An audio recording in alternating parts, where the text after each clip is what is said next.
السلام علیکم میرے پیارے اسلامی بہن بھائیوں، شاید آپ کو آج کی ویڈیو ناگوار گزرے، لیکن کیا کروں، دین حق کو بھی تو واضح کرنا ہے۔ برائے مہربانی احیاء سنت کے لیے ہماری آج کی ویڈیو ضرور سماعت فرمائیے گا۔ آج میں آپ کو بتانا چاہتا ہوں کہ روزے کی حالت میں کیا اپنی بیوی کا بوسہ لے سکتا ہے، اور اس کے روزے کا کیا ہوگا، مکروہ ہو جائے گا یا وہ روزے کو پورا کرے گا۔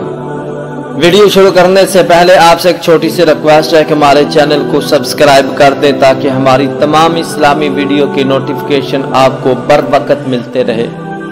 بسم اللہ الرحمن الرحیم۔ دین اسلام جو قرآن و حدیث کا منبع ہے، اس میں مسلمانوں کے لیے بہت سی رہنمائی موجود ہے۔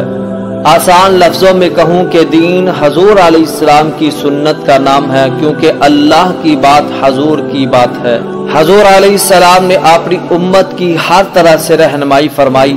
آپ علیہ السلام کی زندگی ہر مسلمان کے لیے آئیڈیل اور نمونہ ہے۔ روزے کی حالت میں حضور علیہ السلام کا عمل کیسا تھا، آئیے غور سے سنیں۔ قیامت کے دن تک مومنوں کی ماں اماں جی عائشہ رضی اللہ تعالی عنہا بیان کرتی ہیں کہ رسول اللہ صلی اللہ علیہ وسلم اپنی بعض ازواج یعنی بیویوں کا روزے کی حالت میں بوسہ لے لیا کرتے تھے۔ یہ الفاظ کہہ کر اماں عائشہ رضی اللہ تعالی عنہا ہنس پڑی۔ اس حدیث کے علاوہ حضرت زینب رضی اللہ تعالی عنہا کی ماں ام سلمہ رضی اللہ تعالی عنہا بیان کرتی ہیں کہ میں رسول اللہ صلی اللہ علیہ وسلم کے ساتھ ایک ہی چادر میں لیٹی ہوئی تھی۔ میں چپکے سے وہاں سے نکل آئی کیونکہ مجھے حیض آ گیا تھا، اور اپنا حیض کا کپڑا پہن لیا۔ آپ علیہ السلام نے پوچھا کیا حیض آ گیا ہے؟ تو میں نے کہا جی ہاں۔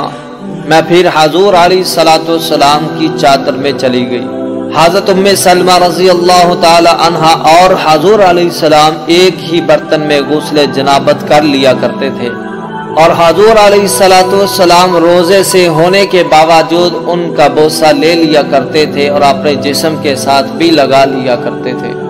حضرت جابر بن زید رضی اللہ تعالی عنہ نے تو واضح الفاظ میں کہہ دیا، اگر روزہ دار اپنی بیوی کو شہوت کی نگاہ سے دیکھنے کی وجہ سے مزی کا پانی بھی نکل گیا تو وہ روزہ مکمل کر لے، یعنی کہ ٹوٹے گا نہیں، بشرطے کہ وہ اپنی طبیعت پر پورا قابو حاصل ہو۔ پھر اللہ ہم سب کو کتاب و سنت کی روشنی میں زندگی بسر کرنے کی توفیق عنایت فرمائے۔